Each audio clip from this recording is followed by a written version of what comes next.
I wanted to ask, though, about a comment you made at the beginning of the book, which is that St. Joseph resonates in a particular way with visual artists. Now, why might that be?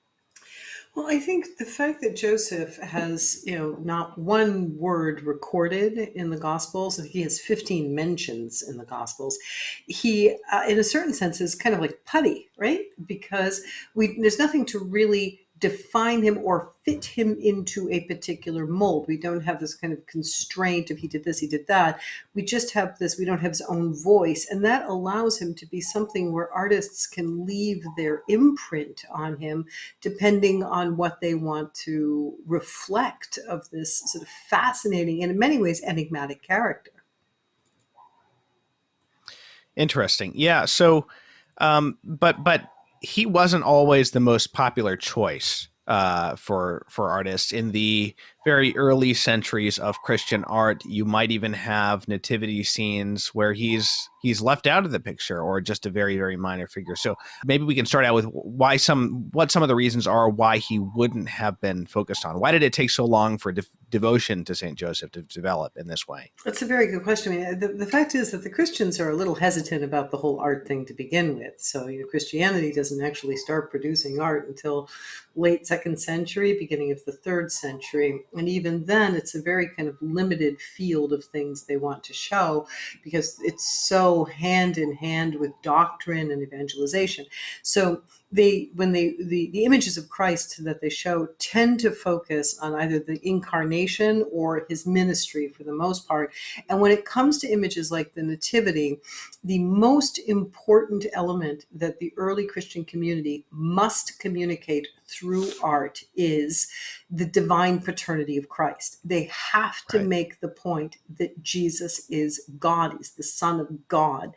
And the other thing they care a great deal about, of course, by extension, is the virginity of Mary. And so these two elements, which are paramount, are such that to introduce the character of Joseph would cause confusion among these first converts, these people who are approaching the Christian religion. And so Joseph, a gentleman, steps off to the side until the time is right for him to enter into the picture. Yeah, it reminded me of a sermon by St. John Henry Newman. I think it's called "The Glories of Mary for the Sake of Her Son," where he talks about the the gradual development of devotion to Mary and articulation of Marian dogma. And he basically says that she's stepping in the back to allow people to focus on Jesus, and she only makes herself more known to the church when it becomes necessary for the sake of her son's glory, when it becomes necessary for her son's full humanity and full divinity to be defended, and then later on with more developments in more recent centuries. But it's a similar idea, I guess, with Mhm. Saint Joseph. Even more so, I Um, think, with St. Joseph. Maybe we can take a look at some of the earlier depictions of Saint Joseph. In your book, you mention um, the Saint Mary Major mosaics from the 5th century, and then the Throne of Maximinian as two important early examples where we get Saint Joseph in art. Yes, those two are really the debut of Joseph in art. We don't have any Joseph in art until St. Mary Major and the Throne of Maximinian, which is right about the same period. So we're talking about the mid 5th century. The Throne of Maximinian is an ivory episcopal throne, which was in Ravenna, which was at the time the capital of the Roman Empire, whereas St. Mary Major, of course, is the oldest Marian church in the West, built on the top of the Esquiline Hill in Rome, while no longer de facto the capital of Rome, still holds the prestige of being, well, Rome. And so in the case of Mary Major, we have the triumphal arch. So directly above the altar, there are these extraordinarily beautiful mosaics in a program that may have been designed by the successive popes. So the pope who paid for St. Mary Major was Sixtus III, but his right-hand man was the future Leo the Great, who we know Hmm. gives several sermons on the Epiphany and the Holy Family. And so the images, for the very first time, Joseph appears in art, but not sort of coyly or shyly peeking into the corner. He's 5 times in the triumphal arch of St. Mary Major. And as a matter of fact, to the point where he actually appears more than Mary and more than Jesus. So he makes a Wow. really dazzling debut in art. Meanwhile, up in Ravenna, in this episcopal throne, there are a series of carved ivory panels which emphasize so many apocryphal stories of Joseph. It's not just a question of Joseph sitting in the corner of the Nativity or Joseph sitting around watching the 3 wise men arrive, but images where you see Joseph leading a pregnant Mary to Bethlehem on her donkey, on this donkey, so we see him being solicitous and caring of her. And then another one which comes from, again, Apocrypha, where when Mary is found to be pregnant, Joseph and Mary are accused of unchastity. And so they have to drink this bitter water, this poisoned water, in order to prove that they have been chaste. And you see Joseph, who's kind of helping Mary to drink this water. So it's, he comes out in this 5th century in a very this wonderfully active, solicitous. You can sort of see all the future Josephs in these images. Hmm.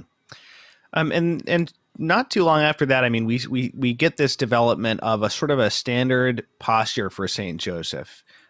He's often sort of sitting to the side of a nativity scene, sometimes facing away, sometimes facing towards it, but he's kind of pensive. You describe him as even being gloomy in some depictions. I think there was another writer, maybe one of the saints, medieval saints you mentioned later, who complained about him looking gloomy and depressed in some depictions. And there's this sort of standard thing for a while that emerges, for example, in this Mount Sinai icon from the 7th century. I love that icon. It's a popular icon, so it's a work of it's a work that was meant to be circulated. Is what I mean by popular. So when we're talking about the Episcopal throne in Ravenna or the Triumphal Arch of Saint Mary Major, we're talking about extremely elite spaces, and Mhm. probably seen by a fairly, it's people who could see it regularly or up close, are people who have a very fairly elite group. Whereas these icons are things that would have been much more in the hands of everyday regular people. And with that, we revert to the problem of emphasizing to the faithful who are looking at these images and taking their knowledge of Christianity from these images. The ancient, he's a very old man, and he's Mhm. turned away, as you said, and he looks kind of gloomy and grumpy. And so the very old man, again, is a way of protecting the virginity of Mary, sort of assumption that connected to the apocryphal stories of the infancy narratives of Christ, or pseudo Matthew, or the proto evangelium of James. These narratives talk about a Joseph who was a very old man who had already had 2 adult children. So we see a man who's supposed to be kind of at the end of his life, not looking to not feeling amorous towards a young girl. Basically, the idea is to remove the idea of a Joseph who's spurred by physical desire. Secondly, we see Joseph turned away so that we do not connect him with the Christ child, to again allude to the divine paternity. He is not biologically connected to the child. He just happens to be there. As a matter of fact, in that icon, what I find sort of sadly adorable about it is that while everybody else is busy doing something around the nativity, we have Joseph who looks like he's just tending the camels over in the corner, like he's there to watch the Mhm. wise men's camels. And then the third thing is, you see him sort of wrapped up in inside his robe, kind of a cocoon. Again, no way is his physicality emphasized, which is the exact opposite of what they do in the Saint Mary Major mosaics. And then finally, this troubled Joseph, this gloomy Joseph, appears to allude to Joseph, who feels, if you will, the weight of the world on his shoulders. He's a regular Mm. guy who's being asked to be the foster father of God. And so what am I supposed to do? And again, this apocryphal, the apocryphals, we hear about Joseph who's worried that people are going to laugh at him because he's marrying such a young girl. And what am I going to do? And how am I going to handle this? And how am I going to explain this pregnancy? So Joseph always seems to be, in these particular images, carrying the kind of concerns and things that worry normal people, insofar as like, what are other people going to think of me? Hmm. Yeah, my favorite example of this particular posture of a sort of a sad-looking Joseph is the fragment that is in the Pushkin Museum, and I think this is from a mosaic that was originally in St. Peter's. It was part of the Oratory of St. Peter. So this is the old St. Peter's, the Constantinian St. Peter's. And between 705 and 707, Pope John VII had a special oratory or chapel built in there dedicated to Mary. He always used to sign himself John, servant of Mary. And and this was a series of mosaics, including things like the Nativity and the Adoration of the Magi. Those mosaics were destroyed, or the chapel was destroyed in order to make way for the new St. Peter's, and fragments of the mosaics were recouped and sent to different places, and that St. Joseph one ended up in the Pushkin Museum.